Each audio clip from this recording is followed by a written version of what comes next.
2025ರ CM ಸಿದ್ದರಾಮಯ್ಯನವರ budget ದಾಖಲೆಯನ್ನು ಬರೆಯಲಿದೆ.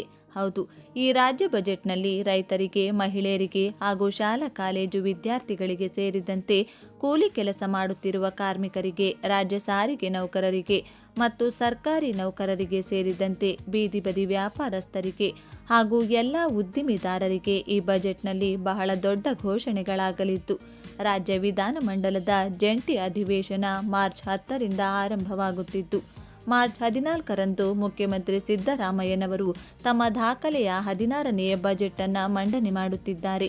ಹೌದು, ಈ ಬಜೆಟ್ನಲ್ಲಿ ಎಲ್ಲ ರೀತಿಯ ವಲಯಗಳಲ್ಲಿ ಅನುದಾನ ಬಿಡುಗಡೆ ಮಾಡಲಿದ್ದು, ಇದಲ್ಲದೆ ರೈತರಿಗೂ ಕೂಡ ಇದೀಗ ಹೊಸ ಸಾಲ ವಿತರಣೆ ಮಾಡುವುದರಲ್ಲಿ ದೊಡ್ಡ ಬದಲಾವಣೆ ಮತ್ತು ಎಲ್ಲ ಕೂಲಿ ಕೆಲಸ ಮಾಡುತ್ತಿರುವ ಕಾರ್ಮಿಕರಿಗೂ ಕೂಡ ಹೊಸ ಯೋಜನೆಯನ್ನು ಜಾರಿಗೆ ಮಾಡಲಾಗುತ್ತದೆ. ಹೌದು, ಇನ್ನು ಎಲ್ಲ ಸಾರಿಗೆ ನೌಕರರಿಗೂ ಕೂಡ ಈ ಬಜೆಟ್ನಲ್ಲಿ ಭರ್ಜರಿ ಗುಡ್ ನ್ಯೂಸ್ ಸಿಗಲಿದ್ದು, ಸಾರಿಗೆ ನೌಕರರ ಬಾಕಿ ಉಳಿದಿರುವ ಎಲ್ಲ ಹಣವನ್ನು ಬಿಡುಗಡೆಗೊಳಿಸಿ ಸಾರಿಗೆ ನೌಕರರಿಗೆ ಈ ಬಜೆಟ್ನಲ್ಲಿ ಭರ್ಜರಿ ಗಿಫ್ಟ್ ಅನ್ನು ಸಿಎಂ ಸಿದ್ದರಾಮಯ್ಯನವರು ನೀಡಲಿದ್ದಾರೆ. ಇನ್ನು ರೈತರಿಗೂ ಕೂಡ ಸಬ್ಸಿಡಿ ಸಹಿತ ಸಾಲ ಸೌಲಭ್ಯ ನೀಡಲಾಗುತ್ತಿದ್ದು, ಇನ್ನು ರೈತರ ಸಾಲ ಕೂಡ ಮನ್ನಾ ಮಾಡುವ ಒಂದು ನಿರೀಕ್ಷೆಗಳು ಈ ಬಜೆಟ್ನಲ್ಲಿ ಘೋಷಣೆಯಾಗುವ ಸಾಧ್ಯತೆ ಇದೆ.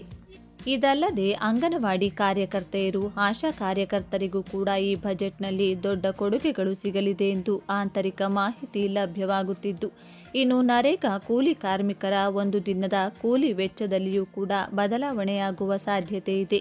ಹೌದು, ಎಲ್ಲ ಬೀದಿ ಬದಿ ವ್ಯಾಪಾರಸ್ಥರಿಗೆ, ತರಕಾರಿ, ಹೂವು, ಹಣ್ಣು ಮತ್ತು ಚಿಕ್ಕ ಪುಟ್ಟ ಅಂಗಡಿ, ಹೋಟೆಲ್ ಮಾಲೀಕರಿಗೂ ಕೂಡ ಈ ಬಜೆಟ್ನಲ್ಲಿ ದೊಡ್ಡ ಯೋಜನೆ ಜಾರಿಗೆ ಮಾಡುವುದರ ಮೂಲಕ ಗುಡ್ ನ್ಯೂಸ್ ಸಿಗಲಿದೆ. ಹೀಗೆ 10ಕ್ಕೂ ಹೆಚ್ಚು ಭರ್ಜರಿ ಕೊಡುಗೆಗಳು ಬರುವ ಬಜೆಟ್ನಲ್ಲಿ ಘೋಷಣೆಯಾಗುವ ನಿರೀಕ್ಷೆಗಳಿದ್ದು, ಏನೆಲ್ಲ ಘೋಷಣೆಗಳು, ಏನೆಲ್ಲ ಯೋಜನೆಗಳು, ಯಾವೆಲ್ಲ ನಿಯಮಗಳು ಜಾರಿಗೆ ಬರುತ್ತದೆ ಎಂದು ಕಾದು ನೋಡಬೇಕಿದೆ. ಹೀಗಾಗಿ ಪ್ರತಿಯೊಬ್ಬರಿಗೂ ಈ ಮಾಹಿತಿಯನ್ನು ತಪ್ಪದೇ ಶೇರ್ ಮಾಡಿ ತಿಳಿಸಿ ಹಾಗೂ 2025ರ ಬಜೆಟ್ನಲ್ಲಿ ನಿಮ್ಮ ನಿರೀಕ್ಷೆಗಳೇನೇನಿವೆ ಎಂದು ತಪ್ಪದೇ ಕಮೆಂಟ್ ಬಾಕ್ಸ್ನಲ್ಲಿ ಕಮೆಂಟ್ ಮಾಡಿ ತಿಳಿಸಿ. ಧನ್ಯವಾದಗಳು.